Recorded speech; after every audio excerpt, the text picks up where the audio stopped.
마지막 주 아버지께서 저희 교회에게 허락하신 말씀은 요한복음 14장 13절로부터 17절에 이르는 생명의 말씀입니다. 요한복음 14장 13절로부터 17절에 이르는 말씀입니다. 제가 봉독해 올려드릴 수 있도록 하겠습니다. 너희가 내 이름으로 무엇을 구하든지 내가 행하리니 이는 아버지로 하여금 아들로 말미암아 영광을 받으시게 하려 함이라. 내 이름으로 무엇이든지 내게 구하면 내가 행하리라. 너희가 나를 사랑하면 나의 계명을 지키리라. 내가 아버지께 구하겠사오니 그가 또 다른 보혜사를 너희에게 주사 영원토록 너희와 함께 있게 하리니 그는 진리의 영이라. 세상은 능히 그를 받지 못하나니 이는 그를 보지도 못하고 알지도 못함이라. 그러나 너희는 그를 아나니 그는 너희와 함께 거하시며 또이 너희 속에 계시겠습니다. 아멘. 일적의 신앙을 돌이켜보면 제가 기도를 했을 때 대부분 나의 필요에 의한 기도가 아니었나라는 생각이 듭니다. 공부 학창 시절에는 성적이 잘 나오게 해달라고 기도했던 적이 있고, 이제 대학이나 이제 진로 문제에서는 그 진로를 위해서 물론 아버지의 종이 되겠다고 신앙의 길로 갔지만 그 나름대로 그쪽 학교에 입학을 해야 되기 때문에 그것을 목적으로 기도했던 기억들이 있습니다. 직장도 마찬가지, 사역지도 목회자들은 이제 사역지를 이제 부서별로 경험을 또 해야 되기 때문에 뭐 중고등부, 주일학교, 교회학교부터 청년부를 이렇게 해서 다양한 목회 활동 경험을 통해서 나중에 또 주님께서 세워주시면 그곳에서 또 다른 사역들을 감당해야 되기 때문에 그런 필요에 의한 기도를 했던 기억들이 있습니다. 여러분도 그렇게 많은 차이가 나지 않을 것입니다. 그리고 또 기도할 때 현재 우리에게 이 나라를 위해서 기도할 때 또 대선이 있지 않습니까? 올바른 대통령이 잘 세워져서 이 나라의 민족을 잘 이끌어 나갈 수 있도록 이렇게 기도를 할 때가 있습니다. 또 이렇게 요즘에는 또 전쟁의 흉흉한 소식들을 우리가 매스컴이나 뉴스를 통해서 듣고 있는데요. 그 소식을 볼 때 남의 일이 아니지 않습니까? 우리나라도 이 같은 일이 발생하지 않도록 많은 교회에서 기도를 하고 있을 줄 믿습니다. 근데 그런 기도 제목들과 또 이런 우리 코로나 전염병 상황 속에서 우리가 어떻게 살아가야 될지 하나님의 도움을 주심을 구할지에 대한 기도를 또 구하는 목적 기도를 할 때가 있습니다. 이렇듯 우리의 관점에서 잘 되기 바라는 구하는 기도가 우리가 대부분이었습니다. 그러나 오늘 성경 말씀을 통해서 우리의 주제 구하는 목적은 무엇인가에 대한 물음을 저와 여러분들이 받는다라고 한다면 어떤 대답을 하시겠습니까? 예수 그리스도가 이 땅에 오셔서 우리의 죄 때문에 십자가에 못 박혀 죽었었던 궁극적인 그런 이유가 있었죠. 하나 더 이유를 더 든다면 그리스도의 죽음으로 인해서 제자들이 더 큰 능력을 발휘했다라는 것입니다. 예수님 했던 사역들을 제자들이 그대로 받아서 베드로를 통해서 몇천 명이 회개한 역사, 안전병에 일어난 역사, 그리고 예수님보다 더 광범위하게 여러 나라를 거쳐서 전도 활동을 하던 많은 이런 사도들, 제자들을 볼 때 그 궁극적인 이유 때문에 예수님께서 이 땅에 오셔서 반드시 십자가에 달리사 돌아가셔야만 했다라는 것입니다. 우리의 구하는 목적은 오늘 성경 말씀에 나오는 보혜사 성령님의 은혜를 구하는 것이 오늘의 답일 줄 믿습니다. 13절 말씀을 보니까 너희가 내 이름으로 무엇을 구하든지 내가 행하리니 이는 아버지로 하여금 아들로 말미암아 영광을 받으시게 하려 함이라 라는 구절의 기록이 있습니다.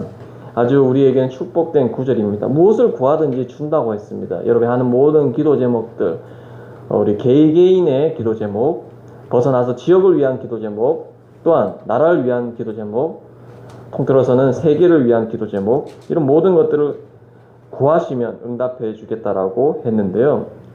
그러나 선제 조건이 있습니다. 바로 내 이름, 예수 그리스도 이름으로 구하라 라는 것을 전제 조건으로 달고 있다라는 것입니다. 그럴 때에 예수님께서 사도들의 기도를, 제자들의 기도를 응답해 주시겠다는 약속의 말씀이 바로 13절의 말씀이라는 것입니다. 그래서 무엇을 구하든지라는 것에 대해서 해석을 우리가 바로 해야 되는데요. 무엇을 구한다 이렇게 할 때 정말 아무거나 구하는 것이 아닙니다. 무엇을 구할 때라는 의미는 첫째로 예수님의 권위, 공로에 의지하여서 기도한다는 것입니다. 그러니까 기도할 때에 예수님을 생각하면서 기도하기 때문에 예수님을 벗어난 기도가 목적이 될 수 없다는 것을 저와 여러분들이 깨달을 수 있고요. 두 번째는 그의 계명을 지키며 그의 뜻대로 기도하는 것에 그 목적이 있어야 될 줄 믿습니다. 그렇기 때문에 예수님께서 시행할 수 있다는 것이죠. 시행자 되시는 예수님을 통해서 우리의 기도 제목들이 올려지는 것이지, 마치 우리의 기도가 목적이 되어서 예수님 도와주셔야 된다라는 그 예수님을 도구로 삼으면 안 된다라는 것을 오늘 말씀을 통해서 우리에게 알려주고 있으면서 그 기도 응답의 목적, 영광을 얻게 하려 함이라라는 말씀을 통해서 이 기도가 우리의 사역, 인간의 어떤 사역을 채우려 함이 아니고 하나님의 거룩하신 뜻을 이루어 그에게 영광이 돌아가게 함에 그 기도의 목적이 있다는 것을 우리에게 말씀을 통해서 알려주고 있습니다. 이러한 기도 응답은 그리스도의 중보적 역사로 인해서 이미 실시되었고, 여기서는 그래서 아들로 인하여라는 목적을 분명하게 우리에게 보여주고 있으면서 한 번 더 강조하고 있습니다. 14절 말씀에 내 이름으로 무엇이든지 내게 구하면 내가 행하리라. 이미 13절 말씀에서 똑같은 말씀을 해줬는데 한 번 더 제자들에게 알려주기 위해서 내 이름으로 무엇이든지 내게 구하면 내가 행하리라 라는 것을 강조를 했다라는 것입니다. 이제 예수님께서는 이제 지상에서 공생의 사역을 감당하고 이제 제자를 떠나야 되는 그런 상황에 부딪히게 되었다라는 것이죠. 그래서 그리스도께서 아버지께로 이 위에서 밑으로 떠나가신 후에 또 밑에서 위로 올라가셔야 되는 그런 일들을 이제 감당을 해야 되는데, 그러면 이제 제자들과 예수님께서 이런 교제했던 삶의 터전이 분리가 되는 것이죠. 그러면 제자들이 예수님이 없음을 말미암아 슬퍼할 수도 있고 또 어떻습니까? 이별하게 되는 그러한 위기에 처해질 수 있다라는 것입니다. 그러나 예수님께서 미리 예수님이 없어도 나와 이렇게 너희들이 서로 교제할 수 있는 방법과 문을 열어놨다라는 것을 기도라는 관점을 통해서 제자들에게 알려주고 있다라는 것입니다. 때문에 너희들이 내 이름으로 믿고 기도하고 구하기만 한다면 내가 이 땅에 없어도 내가 너희들을 통해서 시행하리라 라는 약속의 메시지를 분명히 알려주고 있다라는 것을 우리 말씀을 통해서 알 수 있습니다. 그래서 이제 예수님이 이 땅에서 공생의 사역을 다 하시고 대속물로서 이 십자가에서 달리사 돌아가셔서 올라가시더라도 한다라고 해도 이제 이 땅에서 그와 동일하게 혹은 더 위대하게 주님의 일을 감당할 수 있는 자가 될 수 있다라는 것입니다. 이렇게 주님께서 모든 것을 허락하시고 자신과의 교제를 통해서 많은 일들이 일어난다라고 약속해 주셨는데요. 첫째로 구하는 자가 알아야 될 것이 있는데요. 요구되는 겸손이 있다라는 것입니다. 무엇이든지 막 이렇게 우리가 주님의 능력대로 우리의 마음대로 주님의 능력을 행하고 주님의 능력이 있냐 이 세상의 것을 취하고 그러는 것들이 아니라 예수 그리스도의 제자로 기도 응답자로 살아가기 소망하는 모든 자들은 매사에 주님께 간청하는 자세를 지녀야 할 줄 믿습니다. 제자들이 그리스도를 위해서 많은 일들을 했지만 그렇다고 해서 아무도 하나님께 그것을 내가 정말 주님 이 세상에서 많은 자들을 회심시켰고 또한 주님의 말씀대로 안진뱅이 눈먼 자, 귀머거리 소경된 자 그런 자들 도왔고 또한 물질로서 가난한 자들에게 많이 섬기고 베푸는 일을 감당했는데 주님 저한테 빚을 지신 게 아닙니까? 주님 나에게 축복을 주시옵소서 라고 요구할 수 없다라는 것입니다. 우리는 겸손히 주님의 이름으로 간청하고 기도하는 것이 최선의 우리의 모습임을 기억해야 될 줄 믿습니다. 다시 말해서 당연한 요구는 없다라는 것입니다. 만일 우리가 그렇지 않으면 우리의 삶의 자세가 겸손하지 못하고 파멸에 빠짐을 명심해야 될 줄 믿습니다. 왜냐하면 내 생각이 앞서는 기도, 내가 원하는 어떤 목적을 달성하기 위해서 그리스도 예수님을 활용하는 이러한 것들은 교만의 길로 빠질 위험이 있으며 정말 하나님의 뜻대로 살아가는 것처럼 보이는 것이지만 내용적으로는 하나님의 뜻대로 살아가는 것이 아니기 때문에 우리가 이런 불신과 교만의 길로 빠질 수 있다는 것을 우리가 목적이 잘못 설정되면 그렇게 될 수밖에 없다는 것을 잊으면 안 된다는 것입니다. 두 번째는 허용된 자유라는 것입니다. 이제 예수 그리스도 안에 있으면, 그렇죠? 예수 그리스도 안에서 주님의 이름으로 하는 모든 것의 범위 안에서 뭐 그 범위만 우리가 설정한다라고 하더라도 무한대에 가까운 범위이겠지만, 그래도 우리가 이 주님 안에서란 테두리 속에서도 허용된 자유를 누릴 수 있다라는 것입니다. 너에게 유익하고 필요한 것들은 무엇이든지 구하라. 너희가 요구할 것이 무엇인지 알고서 그것을 다 구하라. 너희가 이를 이루려 함에 있어서 도움이 될 것이나, 그 밖에 혹은 먹을 것, 입을 것, 지혜, 대적으로부터의 어떤 해방, 기적의 능력, 그 밖에 영혼을 전도하고 회심시키는 모든 거룩한 어떤 사업들까지도 내게 예수님께 간구하라라는 것입니다. 무슨 일이든지 주님의 이름으로 그것들을 올려드리게 된다라고 한다면 은혜의 보좌 앞에 온전히 전달되어서 상달되어서 환영받게 될 것이라고 주님이 한 번 더 14절의 말씀을 통해서 우리에게 약속해 주고 있다라는 것입니다. 따라서 우리가 무슨 이름을 가지고 주님께 청원하고 아뢰어야 되겠습니까? 주님의 이름으로 구하는 것입니다.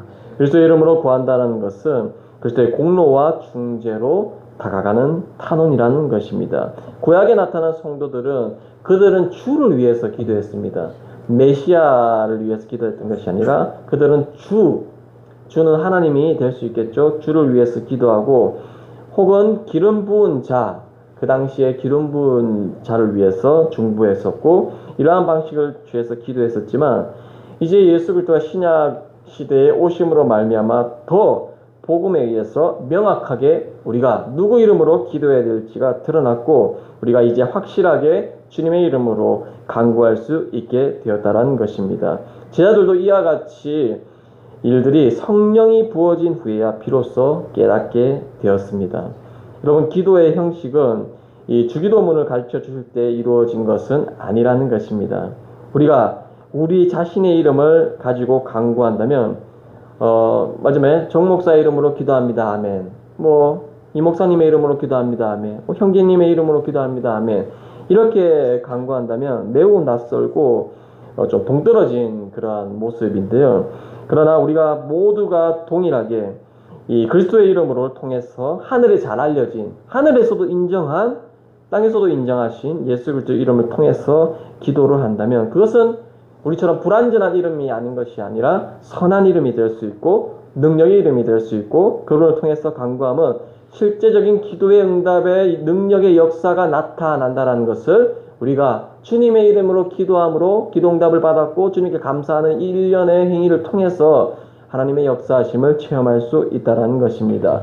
그렇기 때문에 예수의 이름으로 기도하는 겁니다. 만약에 내 이름으로 기도했다, 내 이름으로 기도를 올렸다 해서 기도응답을 받으면 이제 다른 의지할 것이 없고 나를 의지하겠다. 나의 지혜, 나의 능력, 나의 행함, 나의 선한 행실을 의지하여서 주님께 기도한다면 이것은 우리의 어떤 기독교적인 목적과는 상반된 것이다라고 한 번 더 말씀드릴 수 있다는 것입니다. 그렇다면 우리가 바라볼 때 무슨 이유로 해서 그들 제자들의 기도는 그렇게 잘 이루어지게 되었습니까?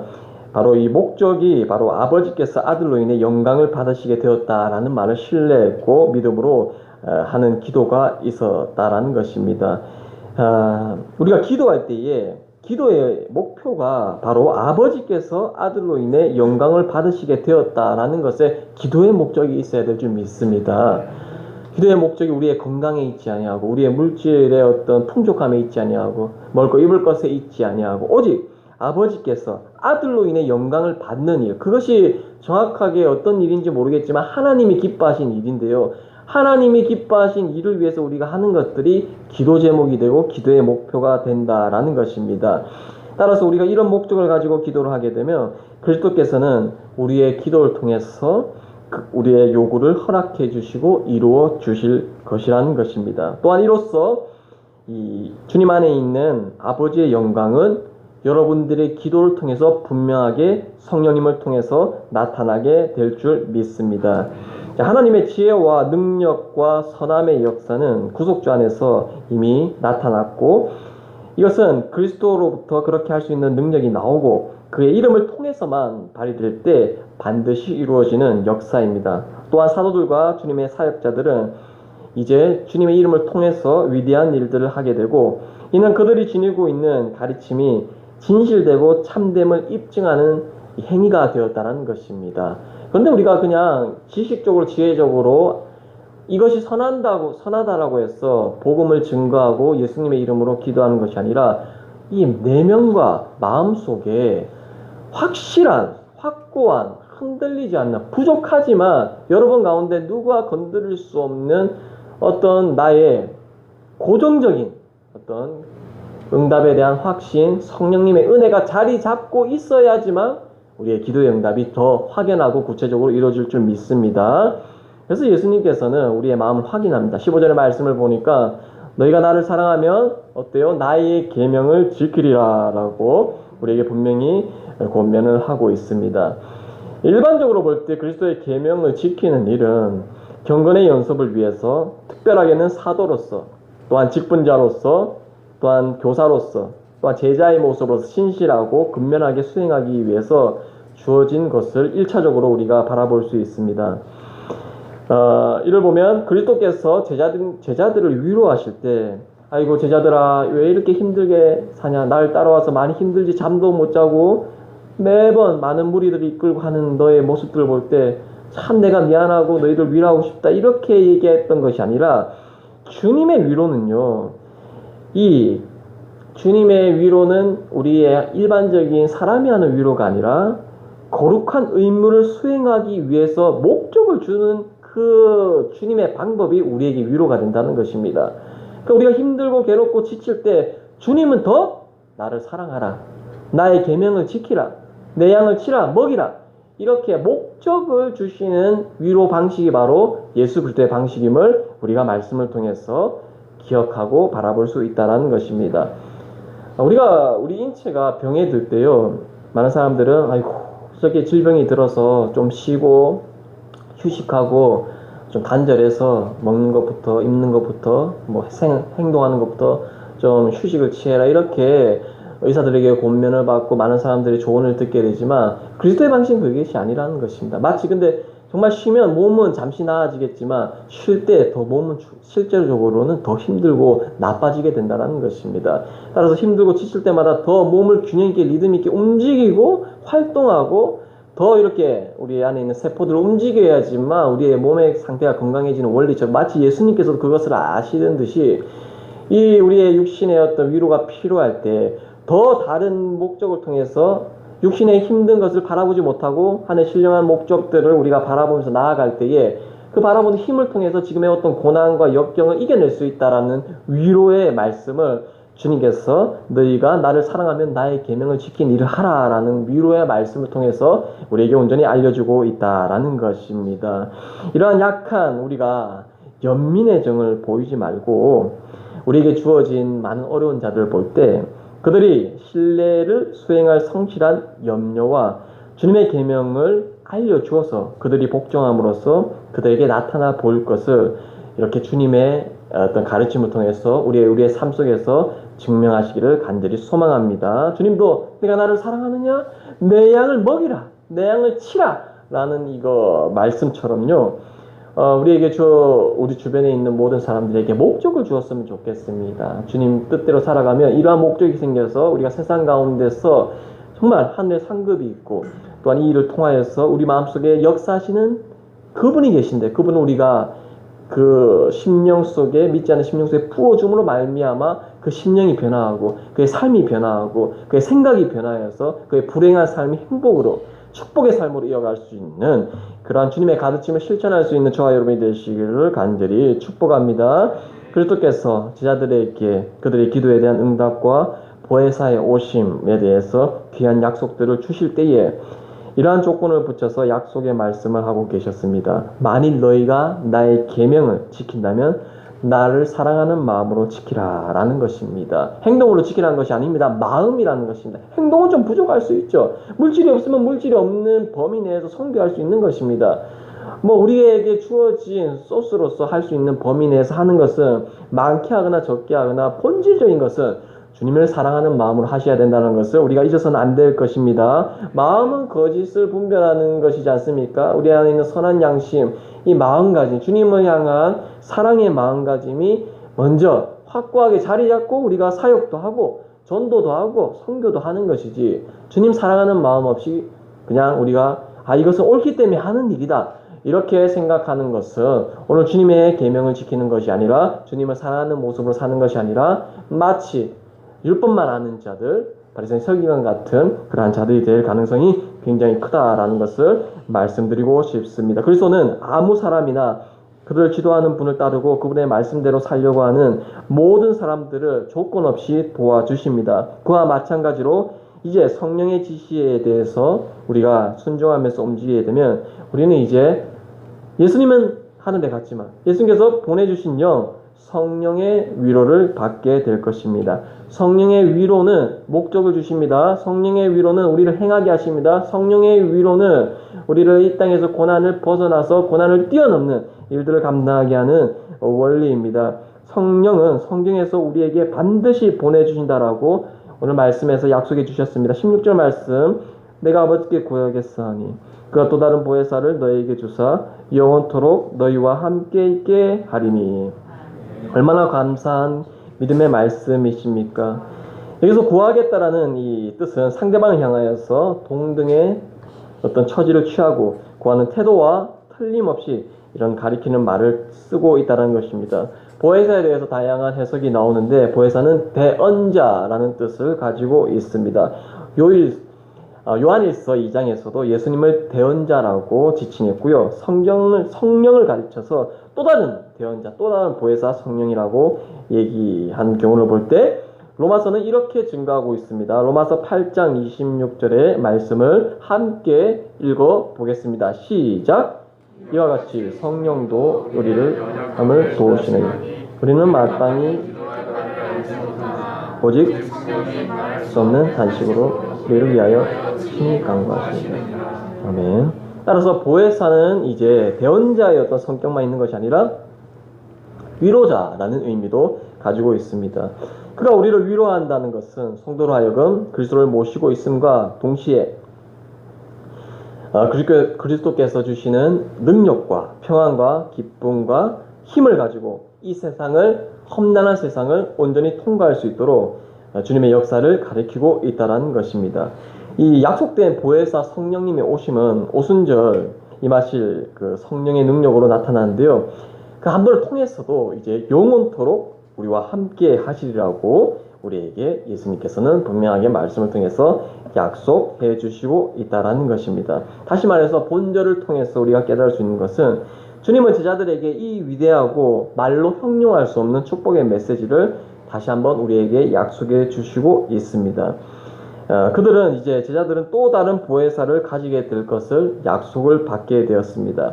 구약에서의 어떤 약속은 무엇입니까? 구약 성경에서는 메시아의 오심을 약속했던 거 아닙니까? 그리고 신약에서는 그 약속이 이루어졌고 이제 예수님이 가심으로 다시 한번 약속을 해주셨는데 바로 성령님께서 보혜사 성령님의 오심을 우리에게 한 번 더 약속을 해 주셨다는 것입니다. 오실 뿐만이 아니라 우리가 이제 보혜사 성령님을 소유하는 그러한 존재가 될 수 있다는 것입니다. 여러분 성령님의 역할이 무엇입니까? 성령님은 제자들과 그 밖에 모든 믿는 사람들을 변호해주는데 우리의 변호가 아닙니다. 그리스도를 변호해주는 이런 변호의 역할을 감당해주고 있습니다. 따라서 그리스도 때문에 고난을 받고 핍박을 받는 사람들의 괴로움을 돌보아주고 탄원해주는 그리스도의 대속적 일을 감당하고 있는 분이 바로 성령 하나님이시다는 것입니다. 그리스도께서는 제자들이 고통을 당할 때에 고통의 시간을 만날 때에 그들을 위해서 이 말씀을 해주셨다라는 것입니다. 그리스도께서 이 땅에 공생의 사역을 감당하고 떠나가실지라도 그들은 좌절하지 않고 이제 아버지께서 허락하신 성령이 그들 안에서 마음속에서 계속 예수님이 곁에 없더라도 성령님을 통해서 마음속에서 말씀해 주시고 또한 이 감동을 주셔서 우리의 입술을 통해서 나왔던 기도를 응답해 주시는 역사가 반드시 나타나게 된다라는 것입니다. 보내주신 보혜사 성령님을 통해서 우리는 또 다른 훈계자를 가지게 된 것입니다. 예수님을 통해서 이 땅에서 많은 가르침을 통해서 제자들도 훈계를 받았고 또 제자들도 많은 가르침을 받았지만 이제 우리 성령님 시대에는 이제 우리가 영적인 훈계를 받게 또 된다라는 것입니다. 주님이 떠나가더라도 이 성령님을 통해서 온전하게 우리가 성령님이 하늘에서 주시는 신령한 지혜와 분별력을 통해서 이 땅의 복잡한 이 이단이 판치는 이 영적인 혼탁한 시대에도 분별하면서 살아갈 수 있는 능력을 허락해 주신다라는 것입니다. 네덜란드의 신학자 안세니우스는 이러한 성령님을 가르치는 일과 보호하는 일 두 가지를 모두 하시는 분으로 인정하면서 변호인이라는 것이 가장 어울리는 말이 아닐까라는 또 생각을 했다라고 합니다. 성령님은 또 다른 의미로 위로자라고 우리가 이해를 할 수 있습니다. 유대인들에게 있어서 메시아의 이름 중 또 하나의 이름은 위로자였다라는 것입니다. 구약에는 다양한 성경책이 있는데 우리는 구약 성경을 보지만 구약 성경을 본떠서 혹은 구약 성경을 해석한 서적이 있는데 바로 탈굼이라는 이 책에는 메시아의 날을 위안의 날들이라고 부르고 있다는 그만큼 이 메시아 예수님 성령님 하나님은 이 위로자라는 성격으로 많이 유대인들이 알게 되었다라는 것입니다. 그리스도는 그의 제자들과 함께 계실 때에 늘 제자들을 말씀으로써 위로해 주었습니다. 제자들의 질문을 통해서 대답해 준 그 행위만으로도 위로가 되고 능력이 되고 나의 어떤 위안이 되었다라는 것입니다. 그들이 떠나려고 하는 이 순간에도 제자들에게 가장 필요한 존재인 다른 위로자 보혜사 성령님을 주님은 그들에게 약속해 주셨습니다. 보내주시겠다라는 약속의 메시지를 통하여서 제자들이 이제 예수님이 없더라도 이제 영원한 주님의 위로를 받을 수 있는 자가 될 수 있다는 것입니다. 보내주신 성령님은 이제 축복의 수여자가 되십니다. 아버지께서 그를 너희에게 보내줄 것이요 이 아버지는 나의 아버지요 너희의 아버지이신 바로 그분이시다라는 것을 우리가 바라볼 때 이 모든 인류의 구세주이신 그 아들을 보내주신 이가 바로 그분과 똑같이 모든 인류의 위로자이신 분이 바로 성령 하나님이시다라는 것입니다.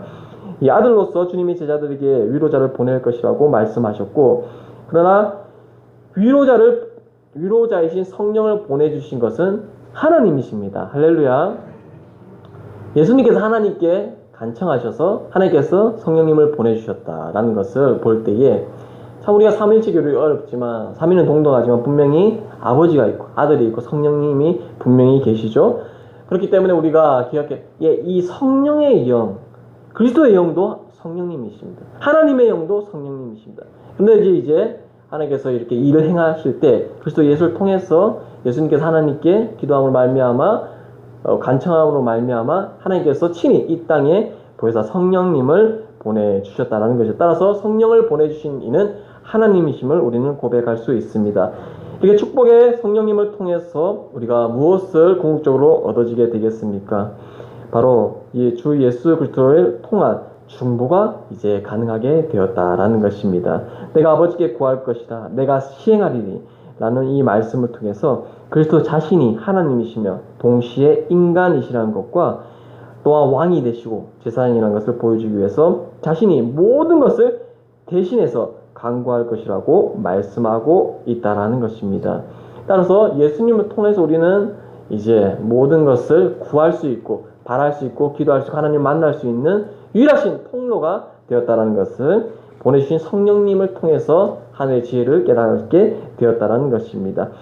이 보내주신 성령의 선물은요 오로지 이 예수 그리스도의 공로로 이루어지며 예수 그리스도의 중보와 그 같은 일들을 통해서 이루어진 것을 의미하고 있다는 것입니다. 여러분 성령님의 보내심은 축복의 연속성을 의미한다라고 말씀드릴 수 있습니다. 왜냐하면요 이 말씀에 아까 우리가 읽었듯이 16절 후반부 말씀을 보면 영원토록 너희와 함께 있게 하리니 라고 우리에게 증거를 하고 있다는 것입니다. 자, 우리가 살아있는 한, 우리가 존재하는 한, 우리와 함께 하시며 우리의 위로자가 되시며 우리가 떠난다라고 할지라도 그 사역이 중단되는 것이 아니라 우리의 믿는 그리스도를 통하여서 자자손손 그리스도의 대대로 이어지는 그런 믿음의 혈통을 통하여서 영원토록 함께 해주시겠다라는 이 막히지 않는 연속적인 주님의 축복을 우리에게 말씀해주고 있다라는 것을 깨달을 수가 있습니다. 그리스도께서 제자들과 영원히 함께 하실 거라는 것은 어떤 예수님이 이제 이 땅에 없어지는 것이기 때문에 너희가 두려워할 것이기 때문에 임기응변식으로 제자들에게 말씀했던 것이 아니라 공적인 사명을 위해서 택함받은 저와 여러분들이 이제 집단 생활 혹은 예배의 삶을 항상 해야 되는 것을 알려주고 있고, 각자 흩어진 어떤 곳이든 어떤 재난의 직면에 있든 예수님은 그들의 위로자가 되어야 함으로 이제 주님의 말씀은 매우 진실되고 적합한 이 말씀이 16절의 말씀이라고 우리는 인정할 수 있을 것입니다. 할렐루야. 따라서 주님의 성령님의 축복은 연속성이 있다라고 말씀드릴 수가 있습니다. 이러한 보혜사 성령님은 진리의 성령님이 되십니다. 진리의 성령님이시다. 처음에 제자들도 성령님을 하나님의 아들인 주님과 대등한 분으로서 위로자를 가지게 된다는 것은 불가능한 것처럼 생각을 했을 수가 있습니다. 왜냐하면 십자가에도 박혀서 주님께서 돌아가심을 전혀 상상해 볼 수가 없었다라는 거죠. 항상 우리의 주위에 계셔서 왕의 자리에 앉으셔서 이 땅을 지배하는 그러한 모습으로 믿음의 자세로 바라봤기 때문에 처음에는 그렇게 진리의 성령님에 대해서 다가오지는 못했다라는 것입니다. 하지만 분명히 그리스도께서는 제자들이 어떻게 생각하든 그리스도께서는 너희는 하나님의 영을 받을 것이요 그의 능력과 영광에 있어서 아들과 같은 분이다라고 성령님은 우리에게 분명히 이렇게 소개로 말씀해 주셨다는 것입니다. 따라서 진리의 성령님은 예수님께서 약속한 위로의 영이시며 인간들의 영위에 임재하시는 분으로서 내적으로 그리고 보이지 않는 영적인 방법으로 우리 주님의 일을 우리를 통해서 성취해 나갈 것입니다. 할렐루야. 17절의 말씀을 바라봅니다. 그는 진리의 영이라. 세상은 능히 그를 받지 못하나니 이는 그를 보지도 못하고 알지도 못함이라. 그러나 너희는 그를 아나니 그는 너희와 함께 거하시며 또 너희 속에 계시겠습니다. 앞서 말씀드렸처럼 그분은 진리의 영이시라. 진리가 뭡니까, 여러분? 진리는 변하는 것이 아닙니다. 그리스도 예수께서 저와 여러분들에게 믿음의 어떤 구원의 확신을, 구원의 씨앗을 마음속에 뿌려줬는데, 근데 세상의 어떤 풍파와 환난과 시기 때문에 떠나간다라는 것은 그 마음속에 진리가 들어간 것이 아니라 가짜, 거짓, 사단의 거짓된, 포장된 진리가 들어왔기 때문에 믿음이 흔들리고 풍파 가운데 흔들려서 믿음을 저버리고 믿음을 떠나는 자들이 된다는 것입니다. 따라서 우리가 어떤 세상의 풍파 가운데서도 흔들리지 않고 예배의 자리를 우리가 지키고 또한 아버지 하나님의 원하시는 삶을 살아가는 자라고 우리가 그런 모습이 보여진다라고 한다면 그분들의 심령 속에는 분명히 진리의 영, 성령님이 자리 잡고 있다는 것이 확증되어 나타난다는 것입니다. 따라서 이 예배의 생활, 기도의 생활, 그리스도의 신분, 이것이 바로 우리가 진리의 영이 우리 마음속에 계신가를 확인할 수 있는 척도가 된다는 것을 분명히 우리가 기억해야 될 점이 있습니다. 연약한 믿음은 없습니다. 믿음은 확실하고 변하지 않고 진리인데 우리가 그 믿음을 받지 못했기 때문에 우리가 좌우로 우왕좌왕한다라는 것입니다. 오늘 우리에게 주시는 성령님은 진리의 영이십니다. 흔들리지 않습니다. 실패하지 않습니다. 낭망하지 않습니다.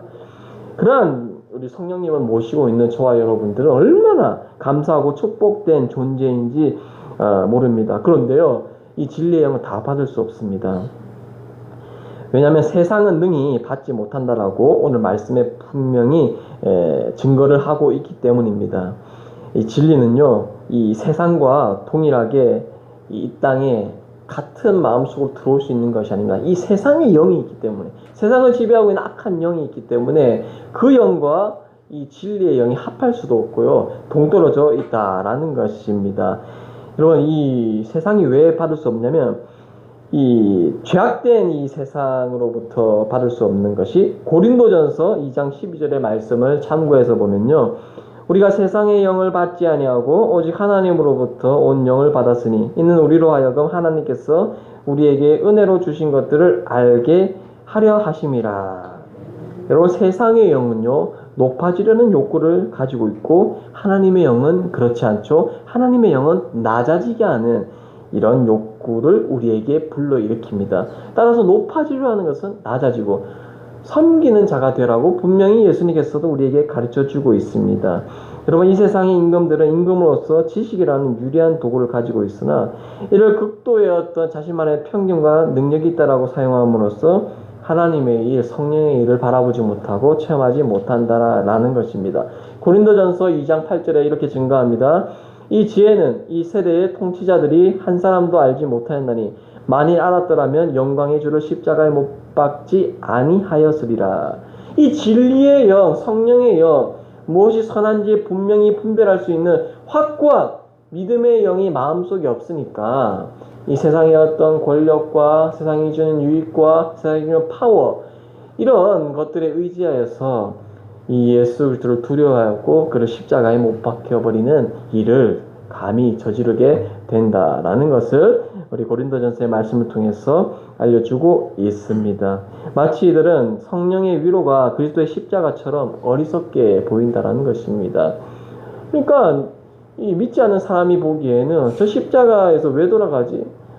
그냥 이 세상에 오래 살기 위해서 거짓 진술을 하고 왕이 좋아하는 말을 하고 그렇게 살아갔으면 오래 살 수 있을 텐데 그렇게 하지 아니하고 믿음으로써 하나님 약속을 우리가 이 땅에 죄악된 이 세상을 지금 그리스도에 의해서 피 흘림을 말미암아 이렇게 회복시키기 위해서 오신 예수 그리스도의 이런 정신, 이런 것들을 우리가 알지 못하면 이해하지 못한다라는 것입니다. 그들의 판단은 성령님을 이해하기에는 부족하였고 오히려 성령의 일을 방해하고 제자들을 야만인처럼 취급하게 될 것임을 이 세상의 영은 그렇게 우리에게 알려주고 있다는 것입니다. 여러분, 진리의 영을 잘 알 수 있는 이유는 무엇입니까? 진리의 영이 보입니까? 진리도 보이지 않는데 영이 또 보입니까? 보이지 않지만 여러분, 우리가 믿음의 경험에 의해서 얻어지는 것이 바로 진리의 영, 진리의 은혜일 줄 믿습니다. 진리의 영은요, 우리의 외부에 장착되는 것이 아닙니다. 저와 여러분들의 안에 거하시는 이 심령 깊은 가운데 함께 동행하시는 영이 바로 진리의 영입니다. 할렐루야. 우리가 이 제자들처럼 성령으로 옷 입혀지게 되면 이제 모든 것들이 그리스도를 따르도록 모든 것을 포기하도록 만들게 되며 역경 속에서도 그와 함께 지내도록 하게 된다는 것입니다. 바로 성령님이 그들 안에 거하심으로 말미암아 그들은 복음을 전하고 기적을 행하게 된다는 원리입니다. 믿음의 성도들은 이러한 경험을 통해서 이 약속의 말씀은 명백하게 이해할 수 있게 될 수 있습니다. 아무리 목사님이 이렇게 설교 단상에서 진리의 영은 옳습니다, 진리의 영은 좋습니다, 진리의 영은 변하지 않습니다, 이렇게 설교적으로 얘기하는 것보다 저와 여러분이 삶 속에서 내면에 흔들리지 않는 무언가가 있다는 것을 삶의 선택의 기로에서 분명하게 우리가 나타나는데요.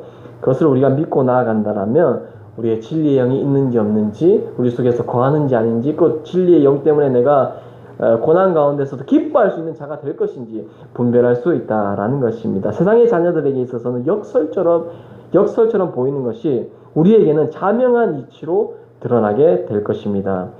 자, 성령님과의 교제를 경험한 교인들은 이제 주님과 계속 함께 하신다라는 확증을 지니게 될 줄 믿습니다. 성령님은 축복의 영으로서 계속 우리 안에 거하신다라고 약속해 주고 있습니다. 성령이 내주하시는 경험을 가지고 있는 사람들은 이 성령님이 얼마나 위대한지, 또 어떻게 그를 영접하고 우리가 환영하고 드러내야 될 것인지에 대해서 가르쳐 주지 않아도 이미 성령의 사람들은 자신을 잘 알고 있게 된다는 것입니다. 여러분, 성령님을 사모합시다. 성령님을 친교합시다. 성령님의 친교는 내면 속에서 친밀하게 이루어집니다.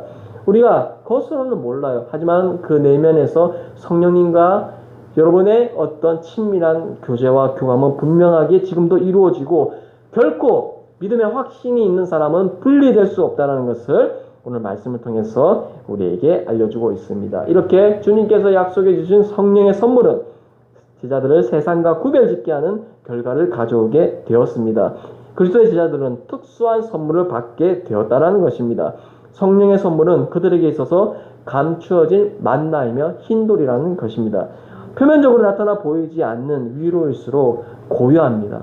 이 넓은 바다를 볼 때, 잔잔한 바다를 볼 때, 그 잔잔한 바다를 바라보는 것만으로도 마음의 평안이 느껴지는 것처럼, 비록 우리의 삶에 외연적으로 코로나 확진자가 확 줄었다거나, 또한 어떤 교회의 우리가 목표한 대로 많은 교인이 있든지 없든지 간에 우리의 성령의 위로하심은 통일하게 우리에게 이루어지는 것이고, 외연적으로 보이는, 눈에 보이는 축복의 모습을 바라보는 것이 아니라 우리의 내면 속에서 흔들리지 않는 성령님의 역사가 이루어졌다는 그 사실 하나만으로도 우리의 삶의 목적이 되고 위로가 되고 평강이 되어서 많은 자들에게 주님의 사랑을 전달할 수 있는 자가 되며, 우리에게 이것이 믿음의 유산이 되어서 우리의 자자손손 믿는 자들에게 전달되는 귀한 축복의 선물이 되어야 될 줄 믿습니다. 이것이야말로 하나님의 선택하심의 특징이며 우리의 삶의 목적이 되며 주님을 경외하는 자들의 얻을 참다운 선물이 될 줄 믿습니다. 이제 우리가 한 주간의 삶을 살아갑니다.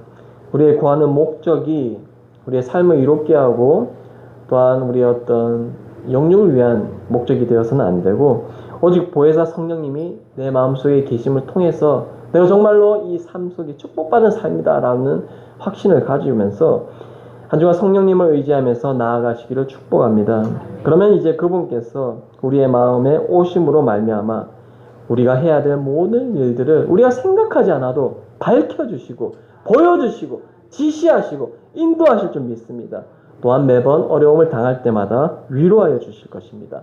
할렐루야. 이런 믿음을 붙들고 살아가는 저와 여러분이 되시기를 간절히 소망합니다.